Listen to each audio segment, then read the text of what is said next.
The Vegas Golden Knights are in unfamiliar territory as they look to defend the Stanley Cup title for the first time. Chris Gawlik of Locked On VGK joins us to discuss the upcoming prospects for a repeat in Vegas. All that and more on today's Locked On NHL podcast. You're Locked On NHL, your daily podcast on the National Hockey League. Part of the Locked On Podcast Network, your team every day.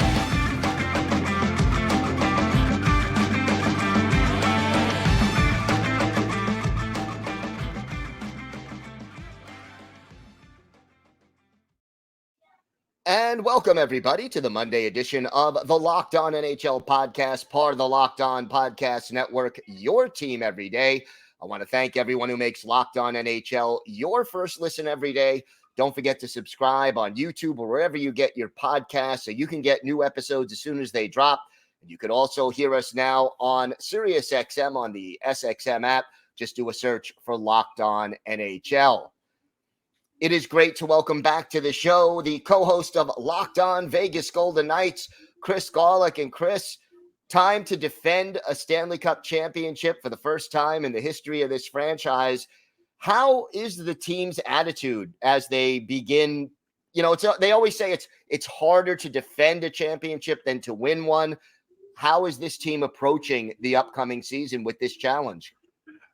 Their minds are in the right place. I'll certainly start by saying that. I've seen some of the players a few times throughout the offseason at various events and things like that. And, you know, they got the partying out of their system right after they won the Cup. I mean, it was videos and all the stuff happening up and down Las Vegas Boulevard. And those days have passed. You've watched all the Cup celebrations, the days with the Cup the players have had, and you haven't seen too many crazy moments. I think Jonathan Quick is the only one who had a shirtless photo out there in the media during his celebration. All the celebrations have been pretty subdued, and the players are ready to get back to work. They're coming back with pretty much the same team intact. Less Riley Smith, most likely less Phil Kessel, full season of Ivan Barbashev on that top line with Eichel and Marchessault, and the turnover is relatively small, and the team is in position, health pending, to make another run. How about the goaltending situation? What is that looking like right now, and how is it going to be different than a year ago? The goaltending situation every year in Vegas is an adventure, and that started basically season one when we went from Marc-Andre Fleury to Malcolm Subban to Oscar Dansk to Manny Legacy all the way down to Dylan Ferguson, a 19-year-old prospect at the time. So, and then Robin Leonard enters the equation, and it's all history from there, I guess we can say. So, health pending. If Hill and Thompson are healthy, it's going to be great. You have two goaltenders who are capable of playing, you know, a good 40, 45, 50 games at a pretty high level. If the injuries start, though, there's concern. So last year, you knew Brossoit was going to be available if something had happened to Thompson and or Hill. Obviously, that did happen, and Brossoit got his time basically around February, January to get with the team and kind of get going a little bit.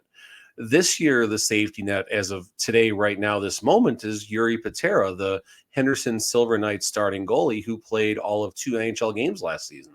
2 wins, but only 2 NHL games. So I'm concerned about the depth of the position if Thompson and or Hill go down. Same breath, we know Kelly McCrimmon has a backup plan and another backup plan, and he's already spending that Mark Stone LTIR money on someone. Don't worry about that. How about the offseason? What move impressed you the most, and what one concerns you the most as training camp is just around the corner? There hasn't been too many. I think the answer is the same move. Riley Smith leaving, it sucks. Call it what it is. Very beloved in this town, a model citizen of what every athlete should be in Vegas, the way they give back. He did such a good job with his annual softball game to raise so much money for the charity. Just very out there in the community, and hopefully someone on the team can take the reins with what he used to do in the community. I think he's still going to be active in the Vegas community, even though he's a member now of the Pittsburgh Penguins. move that impressed me most, obviously, was locking up Ivan Barbashev for 4 or 5 years. I forgot what the deal was that he got. Barbashev was the missing link to that top line with Marchessault and Eichel. Enter Barbashev, Marchessault wins the Conn Smythe. Eichel leads all playoff players in scoring. It's not a coincidence that Barbashev was a part of that. If there's a move that concerned me, it's Adin Hill at $4.9 million for 2 seasons. Yeah, but at least now you have some goaltending there available. If they're healthy, Hill. yes. If they're healthy, and that's always a big if. Obviously, when you win the Stanley Cup and you have a veteran team, there may not be a lot of room for prospects to come in and grab a spot in the lineup. But are there any players who you think have a good chance of making the VGK lineup this year? This is Vegas. We have no prospects. What are you talking about? No, there's a couple of players. So Pavel Dorofeev he's above the prospect realm in the sense that he did play for 18 games last season, all down the stretch, 9 points, 7 of those being goals. So Dorofeev is someone who is among Brett Howden, Michael Amadio, and Paul Cotter, 4 players kind of vying for 3 positions in the lineup. Once the season gets going, they're all going to get plenty of minutes and time, of course, but right now it's going to be a 4-horse race for 3 spots among those 3 players. Outside of that, really the only other prospect who, depending on how the season goes and injuries, is from the AHL level, Brendan Brisson. I want to say 37 points, 56 games, somewhere in that realm. Certainly the highest touted prospect that is the most NHL ready, at least on the forward side. On the defense, you got Keaton Korczak.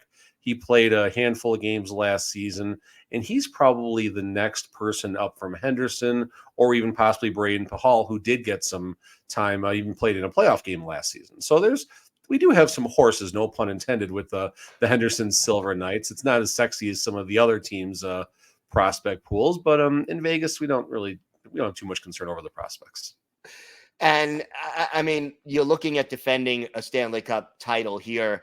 How comfortable are you that this team can possibly repeat, and at least if they don't, go on a long playoff run this year?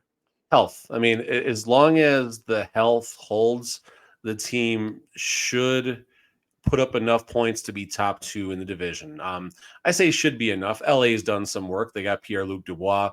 Seattle did a good job improving their blue line. Edmonton is still Edmonton as long as there's that McDavid and Draisaitl dude up there among everything else. If Edmonton can ever play defense and get goaltending, they could win 70 games, and it would take them 18 games to win a Stanley Cup. But unfortunately, they can never figure out what happens on the other side of the blue line. And thankfully for that, that's why the Golden Knights did win the Stanley Cup. So how comfortable? I mean, you look back at recent history, like you think it's hard to repeat, but what?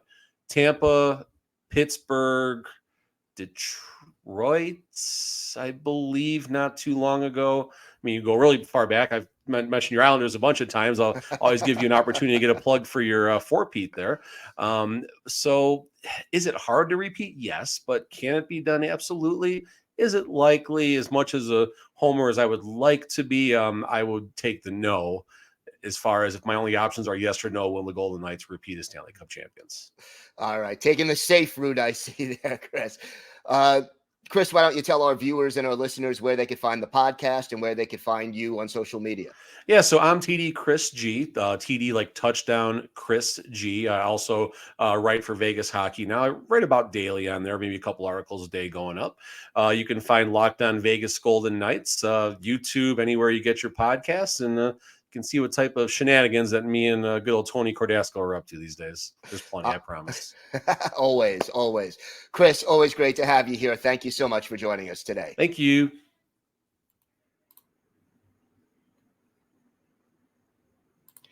Today's episode is brought to you by AG1, a product I literally use every day. It's a daily foundational nutritional supplement that supports whole body health.